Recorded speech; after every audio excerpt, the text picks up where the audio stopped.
ఊళ్ళకు రోజుకు 4-5 ట్రిప్పులు తిరిగేది బస్సు. ఇప్పుడు ఈ కథ అంత ఎందుకంటే ఇది బస్సుల ముచ్చటే కాబట్టి. ఏమున్నది, ఆర్టీసోలు కొత్త బస్సులు కొన్నట్టురు అని అలకగా తీసేకుర్రి. కరెంటుతోని నడిచే బస్సులు ఇవన్నీ డీజిల్ ఖర్చులు మిగిలిస్తానికి, గాలి గలీజ్ కాకుండా చూస్తానికి జేబీఎం అనే కంపెనీలతోటి మాట్లాడి ఎలక్ట్రిక్ బస్సులు తెప్పించిండ్రు. అండ్లా కరీంనగర్ డిపోకు 70 పంపేదుంటే మొదలు ఓ 33 వచ్చినాయి. ఈ బస్సుల స్పెషాలిటీ ఏందంటే కిందికి మీది గుంజే గేర్లన్న ముచ్చటే ఉండది. ఎక్సిలేటర్ దొక్కుడు, బ్రేక్ కొట్టుడు, హ్యాండ్ బ్రేక్ సుతున్నది. మొత్తం స్విచ్ల మీదికెళ్ళే నడుస్తది.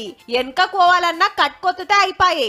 మునుపటి లెక్క డ్రైవర్ దోలుతుంటే కండక్టర్ బస్సు కొట్టుకుంటా రైట్ రైట్ అని మొత్తుకునుడు ఉండదన్నట్టు.